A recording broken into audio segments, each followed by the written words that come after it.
안녕하세요. 저는 플레타 팀의 개발 실장 장광수라고 합니다. 제 소개부터 먼저 드리면, 저는 굉장히 제가 하고 싶은 일을 많이 찾아다니면서 일을 진행을 많이 했어요. 그래서 학교도 한번 아예 이제 문과였다가 이과로 바꾸기도 했고, 그리고 그 이후에도 그냥 졸업한 이후에 취업을 하는 선택을 안 하고 이제 좀 더 배우고, 그리고 배운 지식을 바탕으로 창업을 해서 진행을 하는 쪽으로 진행을 했고요. 그래서 총 사업도 2번 정도 피버팅을 해서 맨 처음에 이제 의료 쪽으로 병원이랑 같이 임상 쪽에 소프트웨어를 개발하다가 이제 그 뒤에는 아예 이제 돌봄 스타트업을 창업해서 투자를 받아서 진행을 했었고, 최근에는 암호화폐 쪽에 좀 매력을 느껴서 블록체인이랑 암호화폐 쪽에서 시스템 개발 기획 실장으로 일을 하고 있습니다. 제가 이제 대학원 수업은 몇 번 해봤는데 이렇게 저보다 선배님들을 모시고 이렇게 얘기를 해보는 건 오늘이 처음이어서 좀 긴장되는데 잘 부탁드리겠습니다. 먼저 이제 블록체인이 인터넷을 이어서 이제 새로운 산업혁명을 일으킬 거다라는 이야기가 자꾸 되고 이제 화두가 되잖아요. 그래서 저희가 블록체인을 얘기하기 앞서서 가장 먼저 비교를 하고 쉽게 설명을 할 수 있는 부분이 이미 시장이 자리 잡힌 어플리케이션 시장을 예시를 들 수 있겠는데요. 지금 모바일 어플리케이션 시장은 2008년에 최초로 구글 앱스토어와 애플 앱스토어가 등장한 이래로 최근에 총 모바일 어플리케이션 개수가 600만 개에 달할 정도로 크게 성장을 했습니다. 이게 매년 성장률이 굉장히 높고 매년 새로 나오는 어플리케이션 개수가 높게 더 측정이 되는 급속도에 성장하는 시장이라고 할 수 있습니다. 블록체인 시장에서는 이런 어플리케이션 숫자가 아직은 댐레이더나 아니면 d앱.com 같은 데서 이제 저희가 쇼잉을 할 수는 있지만 구체적으로 숫자를 보기에는 아직은 d앱들이 킬링 d앱이 등장하지는 않은 킬러 d앱이 등장하지는 않은 상황이고요. 그 외에 이제 프로젝트 전반은 블록체인 프로젝트 자체가 이제 오픈 소스 프로젝트로 많이 진행이 되다 보니까 GitHub라는 이제 엔지니어들이 자신의 소스 코드를 서로 공유하고 더 디벨롭 할 수 있는 공간이 있고요. 그 공간에 등록된 오픈 소스로 블록체인이라는 이름으로 등록되어 있는 프로젝트 숫자가 지금 86,000개를 넘어섰습니다. 그래서 지금 이 블록체인 시장도 어느 정도 성숙기에 진입하기 위해서 태동기를 지나서 성숙기에 진입하는 단계라고 볼 수 있고요. 그래서 일일이 이 프로젝트들을 다 설명드릴 수는 없지만 일단 오늘 시간에는 제가 블록체인 기술과 기술의 현황과 그리고 블록체인 서비스 관점에서 이 기술이 어떤 식으로 적용되고 실행되어야 하는지 일단 문제점은 그리고 무엇인지 그 부분을 같이 논의를 하고 그리고 이 문제점을 해결하기 위한 솔루션과 그리고 그 방안들에 대해서 저희 프로젝트를 중심으로 제가 좀 설명을 드리려고 합니다. 지금 앞서 모바일 시장을 제가 설명을 드렸었는데요. 모바일 시장에서는 지금 물론 뭐 타이푼이나 다른 이런 뭐 플랫폼들도 있지만 대부분이 시장에서 선도 위치를 선점하지 못하고 사장되거나 아니면은 밀려나 있고 지금 현재 애플의 앱스토어와 구글의 앱스토어가 가장 강력한 선도주자로 자리를 이미 잡았고 거의 시장을 독점해 간 상황입니다. 블록체인 플랫폼도 이와 유사하게 시장이 형성될 가능성이 있고요. 그 이유는 이제 블록체인 플랫폼 이 마찬가지로 이 기술을 바탕으로 어떤 어플리케이션들이 기술 플랫폼 내에 붙어서 그 플랫폼 안에서 생태계를 조성할 확률이 가장 높기 때문입니다. 그러면 이제 우리가 생각해 볼 수 있는 게 과연 다음 세대에서 블록체인 세대 기술 세대에서 과연 누가 구글의 자리나 애플의 자리를 차지할 것인가를 우리가 생각을 해볼 수 있는데요. 거기서 지금 강력하게 후보로 거론되고 있는 프로젝트들이 이더리움이나 아니면 이오스 같은 플랫폼들이 있는데요. 이제 이런 플랫폼들이 가지고 있는 문제도 있고, 그리고 이런 플랫폼들이 해결하고자 하는 방향도 있고, 그리고 이런 플랫폼들이 전반적인 블록체인 플랫폼이나 프로젝트에 미친 영향도 있습니다. 이제 그 부분을 중심으로 제가 블록체인 서비스가 등장하는 부분에 있어서 어떤 장애가 발생하는지 그리고 블록체인 서비스가 제대로 등장하기 위해서 어떤 솔루션이 필요한지 조금 논의를 해보고자 합니다. 이분은 이제 굉장히 유명한 분인데요. 이제 블록체인에 대해서 조금 아시는 분이라면 전부 다 얼굴이 익은 분이실 겁니다. 이분은 이제 이더리움의 창시자 비탈릭이고요.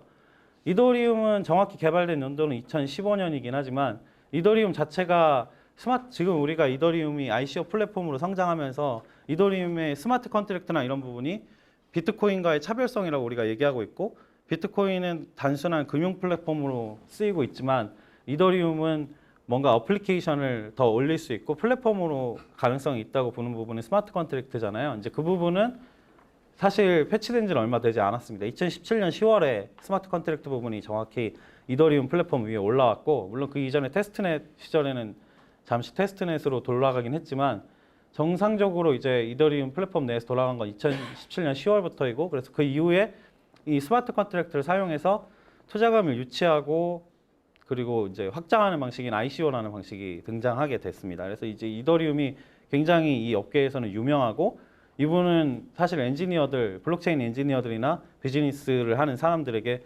일종의 신 같은 존재로 추앙받기도 하는 분인데요. 이분이 이제 굉장히 재밌는 화두를 블록체인 업계에 던집니다. 그게 이제 블록체인 트릴레마라는 화두인데, 블록체인 트릴레마라는 화두를 이분이 이제 던지면서 엔지니어들 사이에서 이게 마치 그 수학에서 얘기하는 리만 가선이나 푸엔카르의 추측 같은 뭐 난제처럼 이게 받아들여지게 됩니다. 그래서 이 블록체인 트릴레마가 쉽게 설명하면 뭐냐면, 세 축을 이루는 이 확장성과 분산화와 보안성 부분이 서로 조금씩 배치되는 부분이 있어서 이 세 가지를 모두 완성시키는 게 블록체인 프로젝트의 과제이자 그리고 나아가야 될 길이라고, 그런 뉘앙스로 이분은 이제 얘기를 했는데요.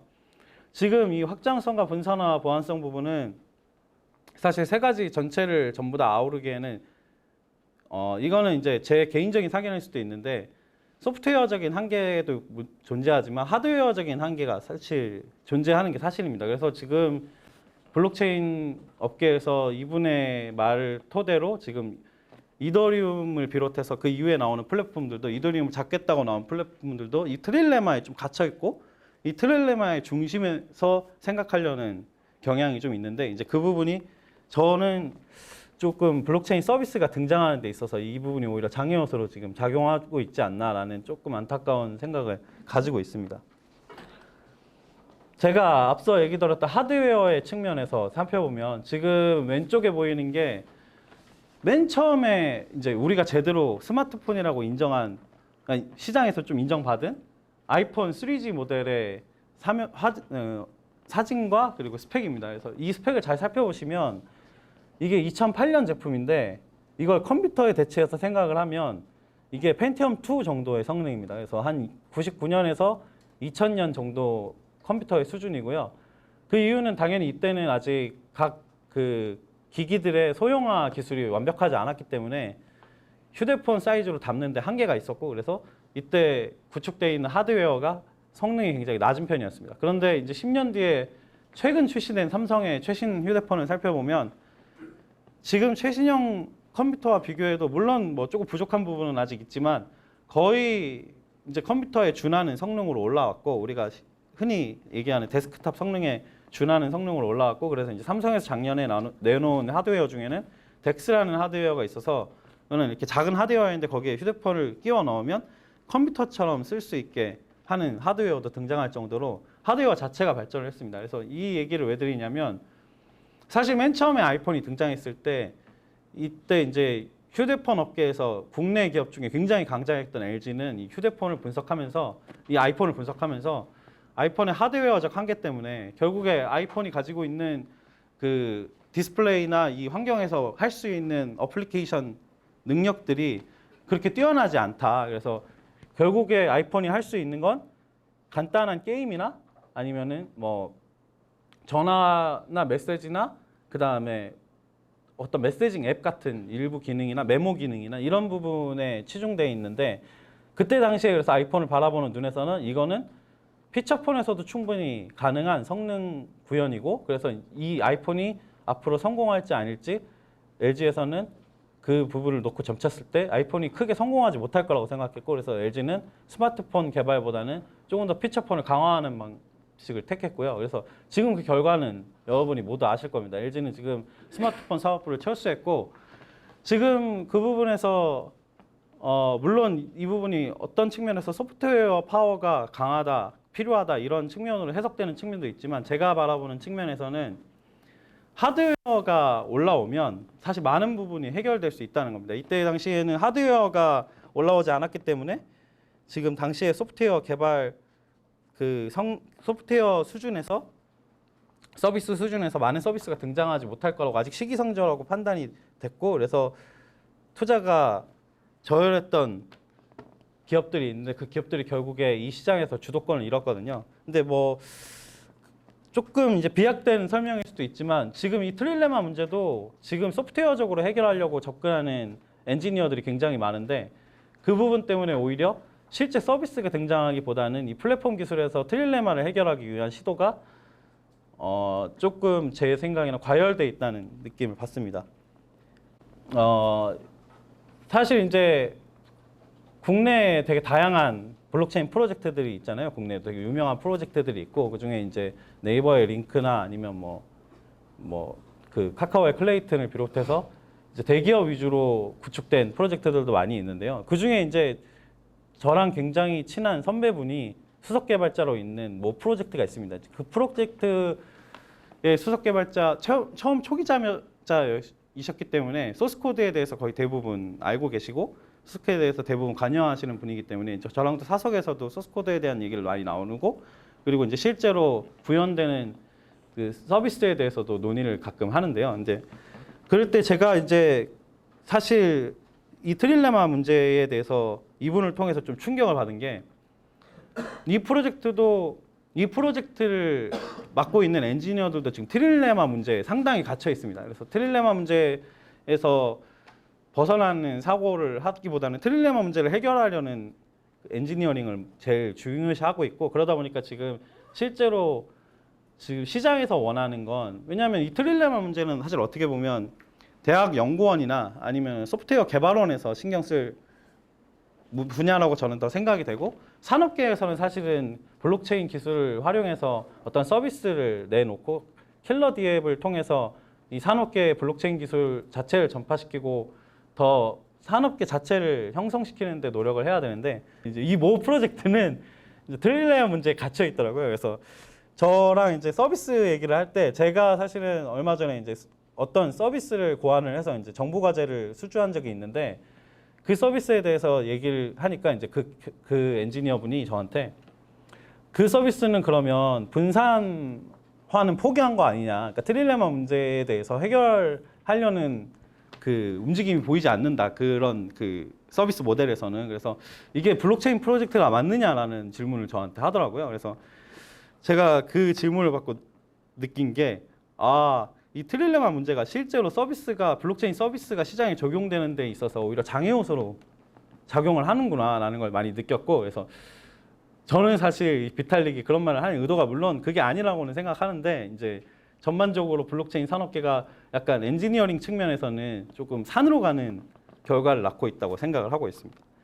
이 모 프로젝트가 메인넷을 공개했을 때 제가 이제 기사에서 소스 코드를 직접 살펴봤는데 이 모 프로젝트는 지금 언론에는 계속 이제 자체 개발 플랫폼이다라는 걸로 지금 논의를 하고 있는데 얘기를 하고 있는데 어나운스를 하고 있는데 지금 실제로 소스 코드를 살펴보면 왼쪽이 이더리움 소스 코드고 이제 오른쪽이 그 모 프로젝트의 소스 코드거든요. 그래서 지금 보시면 대부분 비슷하다고 아마 느끼실 겁니다. 그게 사실은 이게 또 오픈 소스 프로젝트다 보니까 오픈 소스 프로젝트들은 원래 소스 코드를 서로 오픈하고 이제 서로 협업하면서 공유할 수 있는 부분은 공유하고 카피할 수 있는 부분은 마음대로 카피하고 부분 수정하면서 나아가는 건 맞는데 이제 클레이튼 같은 경우에는 이더리움의 그 소스 코드를 하드 포크했고 그래서 이제 그 면책 조항에 원래 이제 오픈 소스 프로젝트가 어떤 대상 프로젝트를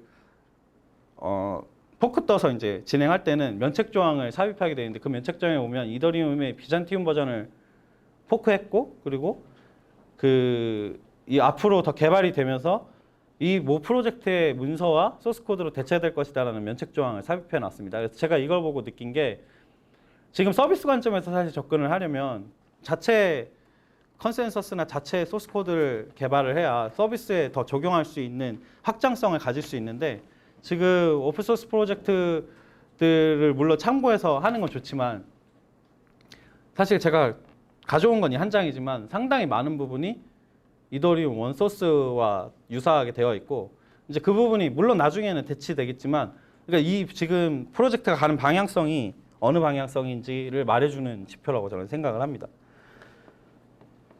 물론 그 지금 틀릴레만 문제 말고도 당연히 서비스가 나오기 조금 저해되는 요소들이 다른 요소들이 몇 가지 더 있는데요. 일단 지금 현재 시장의 상황을 살펴보면 시장에서는 이제 이더리움이 가진 문제를 해결하고자 많은 프로젝트들이 그 이후에 이제 플랫폼 프로젝트들이 등장하는데 이더리움이 가진 주된 문제는 이제 확장성이기 때문에 주로 이제 확장성 그러니까 TPS 속도를 높이는 플랫폼들이 많이 등장을 했는데 그 플랫폼들이 사실 시장에서 지배력을 가지지 못하고 전부 다 사장되고 있습니다. 그 중에 이제 대표적인 게 퀀텀이랑 트론이라고 어떻게 보면 얘기할 수 있는데요. 이제 퀀텀이랑 트론은 이더리움이 가지고 있는 ERC20의 절대적인 시장 지배력을 인정을 하고 ERC20과 거의 유사한 QRC20과 TRC20이라는 표준을 내놓았음에도 불구하고 시장에서 외면받았습니다. 그 이유가 지금 블록체인 시장 자체가 거래소 위주의 생태계로 짜여져 있기 때문인데요. 그러니까 블록체인 시장 자체가 거래소 위주로 짜여져 있고 거래소 중심으로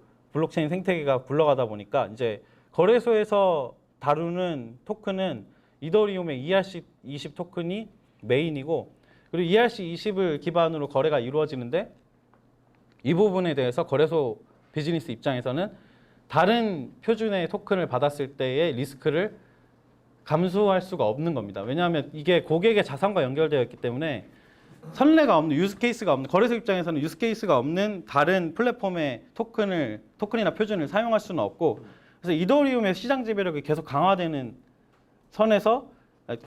추세에서 다른 프로젝트들이 등장했지만 결국에는 QRC20으로 선택했던 우리도 이제 혹시나 코인에 관심이 있으면 좀 아실 우리나라의 중요한 이제 프로젝트였던 메디블록이나 이런 프로젝트들도 QRC20 토큰을 결국에는 조금 포기하고 이제 ERC20으로 다시 재발행하는 일이 있었을 정도로 지금 이더리움 자체가 시장 지배력이 엄청나게 큰데요. 이게 이제 DApp 시장에서 어떤 문제를 일으키냐면 일단 이더리움의 확장성 문제 때문에 나올 수 있는 DApp의 종류가 한정적입니다. 비트코인이 금융 플랫폼이고 이더리움이 DApp 플랫폼이라고 얘기하지만 사실 이더리움의 TPS 자체는 아직 20에서 44일을 왔다 갔다 하는 수준으로 일반적인 우리가 얘기하는 어플리케이션을 구현하기에는 턱없이 모자랍니다. 근데 이제 각 개발사들은 울며 겨자 먹기로 이더리움을 선택할 수밖에 없고 이더리움 메인넷이 2021년에 포스로 전환되면서 TPS가 높아질 거라는 그 기대 하나로 비즈니스를 해야 되는 어떻게 보면 약간 외줄타기에 가까운 상황이 되어 있고요. 그렇다고 이제 이더리움을 계속 쓰자니 이더리움에서도 문제가 있습니다. 이제 이더리움에는 가스라는 자원이 소모가 되는데 그 가스라는 자원에 대한 문제도 있고 이 이더리움을 혁파하고자 나왔던 이오스에도 역시 비슷한 문제가 있습니다. 그래서 제가 이 부분을 이제 소개를 드릴 건데 이더리움 가스 문제는 쉽게 설명하면 이더리움은 그 이더리움의 그 체인의 TPS 자체가 낮다 보니까 확장성 자체가 낮다 보니까 그 DApp이나 아니면 어떤 공격자가 의도적으로 트랜잭션을 발행을 계속 시키면 이더리움 체인 자체가 문제가 생깁니다. 그게 이제 우리가 쉬운 용어로 이제 디도스 공격이라고 하는 그런 공격이 있는데 이제 그런 공격에 취약한 구조로 되어 있고 그래서 이더리움은 이 부분을 해결하기 위해서 트랜잭션의 수수료를 책정을 합니다. 그래서 가스라는 수수료가 있고 이 가스라는 수수료는 쉽게 설명하면 사용자나 아니면 DApp 개발사가 어떤 그 어플리케이션의 어떤 액션을 취할 때 수수료로 계속 지불해야 되는 걸 얘기합니다. 그러면 이제 이 부분이 어떤 문제가 발생하냐면 예를 들어서 이더리움에서 ICO를 해서 에어드랍을 해야 되는 상황에 에어드랍 한 건당 쉽게 우리가 계산하기 위해서 1,000원이라고 하면 예를 들어서 참여한 사람이 10,000명을 넘어서면 그 에어드랍 한 번에 1,000만 원의 비용이 소모되게 되는 겁니다. 그리고 또 DApp으로 실제로 개발을 해서 이더리움 체인상에서 어떤 게임이나 어떤 서비스가 돌아갈 때는 그 서비스나 게임을 이용하기 위해서 이용하는 행위 하나하나마다 수수료가 책정되게 되어 있고 그 수수료를 사용자가 지불하거나 아니면 사용자가 지불하지 않는 대신에 개발사가 계속 지불해야 되는데요. 트랜잭션 하나당 최대로 치솟았을 때 거의 1,000원 이상의 비용을 지불하게 됐었고, 그게 이제 크립토키티 때문에 이더리움이 과부하됐을 때 크게 문제가 됐었고, 최근에도 어떤 ICO 프로젝트나 어떤 특정 에어드랍 이벤트가 몰렸을 때 이 트랜잭션 비용이 크게 치솟으면서 문제가 된 적이 있습니다. 부분에 대한 문제점들을 그 차후에 있었던 플랫폼들이 다 고민을 했고, 그래서 이제 트랜잭션 피 대신에 다른 방법으로 해결하고자 했던 게 이오스인데요. 이제 이오스 같은 경우에는 이오스도 마찬가지로 그 컨센서스 구조 때문에 결국에는 그 공격자들을 방어하기 위한 대책이 필요했고, 그래서 이오스는 이 방법을 램을 구매하는 쪽으로 풀었는데요. 그래서 어떤 DApp 개발사나 서비스를 이용하려는 사람이 이오스 체인을 이용하려면 이오스 서버에 램을 구매를 해야 되고, 그 구매한 램을 기반으로 서비스를 이용하고 그 DApp을 운영할 수 있게 구조를 설계했는데요. 이걸 쉽게 설명하면 내가 어떤 행위를 할 수 있는 비용을 미리 선점해 놓는 겁니다. 그래서 쉽게 이제 이오스의 가스를 월세라고 비유를 하면 이 부분은 이제 전세라고 보시면 되는데요. 그래서 이 부분을 이제 코인 쪽에서는 이 디파짓을 스테이킹이라고 많이 표현을 하는데, 그래서 이제 이오스 같은 경우에는 이걸 이제 이오스는 벤코르 알고리즘을 써서 램 부분을 서로 DApp들이 경쟁적으로 구매를 하면서 만약에 램 비용이 너무 높아졌을 경우에 사이드 체인을 이용하도록 자연스럽게 유도하는 방식으로 고안을 했는데, 실제로는 이 램을 자유시장 경제에 맡기니까 램에 대한 투기 시장이 생겨버렸고, 그래서 어떤 DApp을 개발하거나 이 서비스를 사용하기 위해서 당시에 엄청난 돈을 지불해야 되는, 억대의 돈을 지불해야 되는 일이 발생을 했고, 그래서 이오스 메인넷에서 그 ICO나 아니면 어떤 프로젝트를 진행했던 프로젝트들이 에어드랍을 한번 하는데 1억 이상의 비용을 소모해야 되는 시점이 생겼었고, 이제 그 시점에 이오스에 있던 상당수의 프로젝트가 에어드랍을 중단하는 일이 있었습니다. 그래서 실제로 이오스 메인체인 위에서 어떤 DApp이나 서비스가 윤활하게 돌아가지 못한다는 문제제기가 그때 있었고요. 그래서 이런 문제들은 전부 다 이 프로젝트들이 가지는 컨센서스 구조나 이 프로젝트들이 가지는 그 수수료나 어떤 그 정책의 문제이고요. 이 부분이 DApp 개발사들한테는 높은 진입장벽으로 작용을 하고 있습니다. 그래서 이제 저희는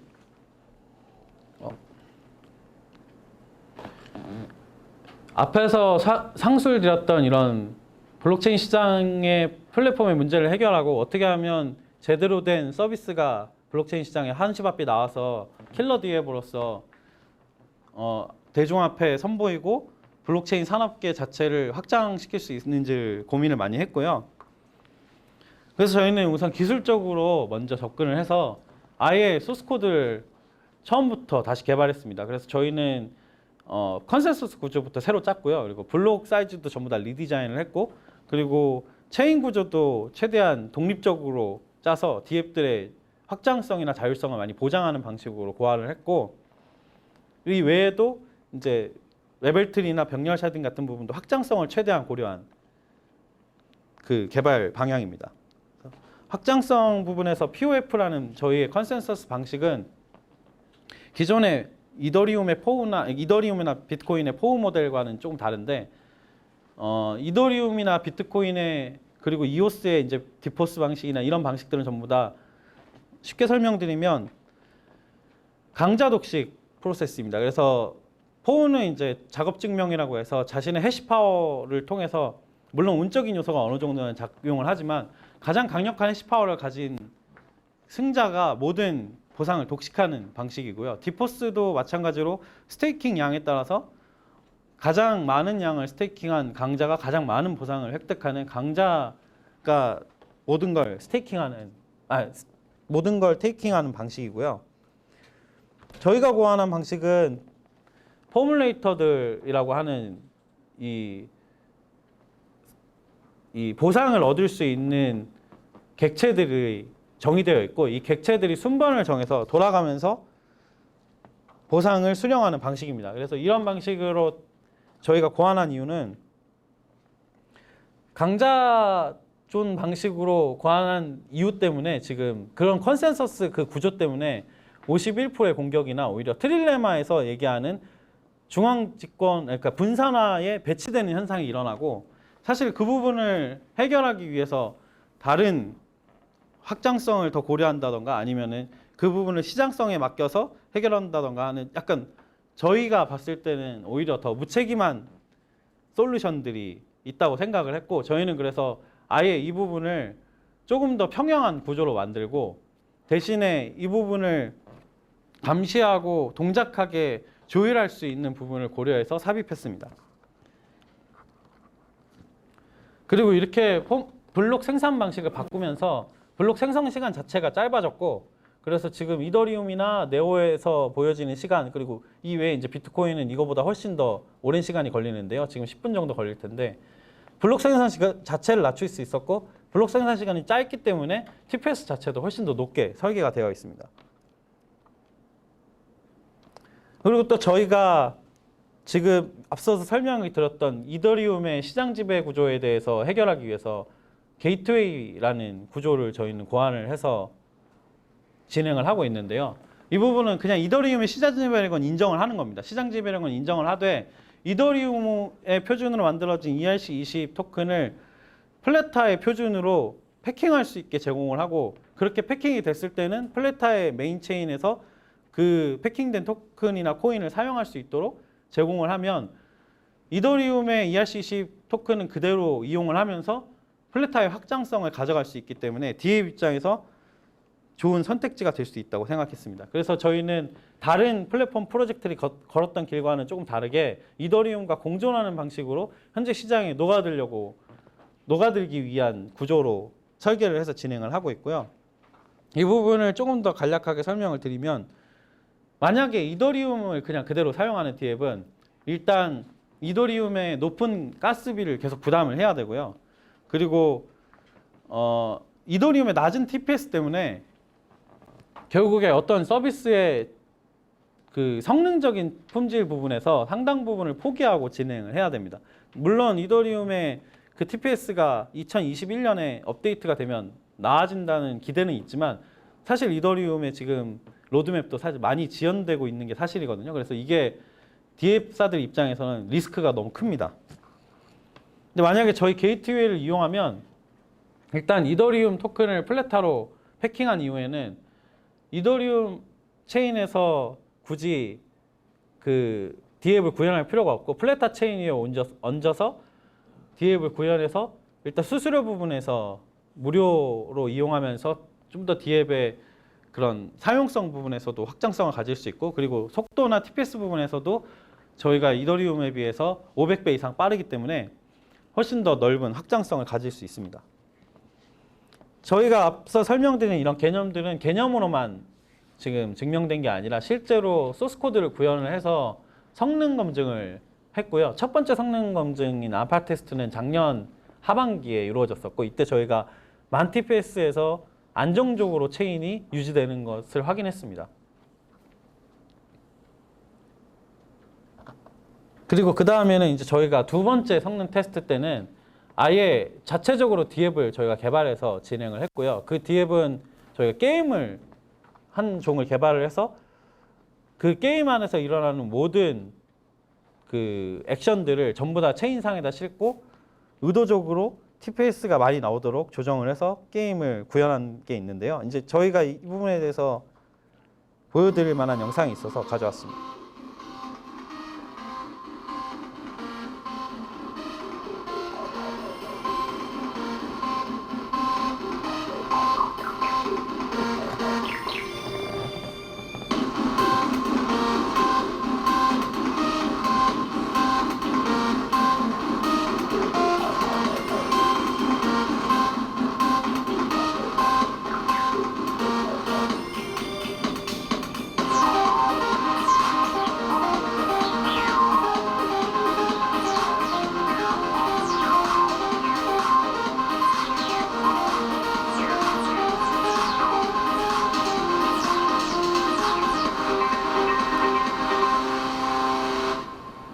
플레타시티 시뮬레이션은 저희가 의도적으로 모든 데이터를 체인상에 얹어서 많은 TPS가 발생하도록 구현을 했고요. 물론 블록체인 게임이 모든 데이터가 굳이 다 블록체인에 올라갈 필요는 없습니다. 근데 이제 저희는 저희 성능 검증을 해야 됐기 때문에 이 게임상에서 일어나는 모든 액션과 모든 액션을 트랜잭션으로 체인상에 기록을 했고, 그래서 이 게임이 버전 0.1과 0.2 두 번 서비스가 되는데, 두 번을 합쳐서 약 800명에서 900명 정도의 유저를 저희가 테스트했고, 그 유저가 생산한 블럭이 총 110만 개 정도 되고, 트랜잭션으로는 약 200만 개 정도의 트랜잭션을 발생시켰습니다.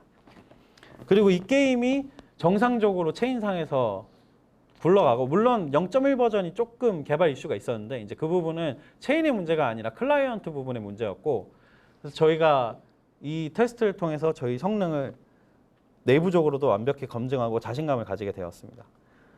그리고 또 저희가 앞서 아까 어떤 모 프로젝트의 수석 개발자분이랑 이제 논쟁이 있었던 프로젝트인데, 저희는 이제 저희가 아예 처음부터 소스 코드를 짰기 때문에 컨센서스 구조를 어느 정도 모디파이를 할 수 있고, 그래서 지금 사실은 블록체인의 특성 중에서 우리가 흔히 얘기하는 이제 보안이나 신뢰성 부분이 적용될 수 있는 가장 좋은 분야가, 사실은 제가 원래 연구를 주로 했었던 임상 분야가 굉장히 적합한 분야입니다. 근데 그 중에서도 특히 임상시험 분야에서 이 블록체인 서비스가 지금 굉장히 각광을 받고 있고, 실제로 제약회사나 임상시험 수탁기관들이 블록체인 기술 팀을 구축을 하고 실제로 블록체인 프로젝트들을 진행할 정도로 이 부분이 임상시험에서 블록체인의 특성은 굉장히 중요하게 여겨지고 사용될 거라고 기대가 되는데요. 그 부분을 저희가 원래 갖고 있던 임상시험 소프트웨어에 접목시켜서 블록체인형 임상시험 소프트웨어를 개발을 했고, 그 부분에는 저희가 POA라고 해서 프루프 오브 어설리트라고 해서 이제 각 병원 기관들에게 노드를 나눠주고 각 병원 기관들의 인증을 통해서 블록이 전진하는 방식의 그 컨센서스 구조로 저희가 임상시험 시스템을 개발을 해서 정보과제를 수주했습니다. 이런 부분들을 포함해서 저희는 계속 서비스 부분에서 어떤 식으로 블록체인이 더 사용돼야 되는지, 그리고 우리는 트릴레마 문제에 갇혀서 생각하는 게 아니라 블록체인 자체의 확장성과 산업계에서의 가능성을 보고 서비스를 개발을 하고 있고, 저희뿐만이 아니라 그리고 블록체인 서비스 중심으로 생각하는 팀들은 저희처럼 확장성 부분에서 더 고려하고 진전을 보이는 팀들이 있습니다. 그래서 저는 올해 안에 분명히 킬러 디앱이 나올 거고, 그게 기왕이면 저희 손에서 나올 수 있기를 고대하면서 오늘도 개발을 이어가고 있습니다.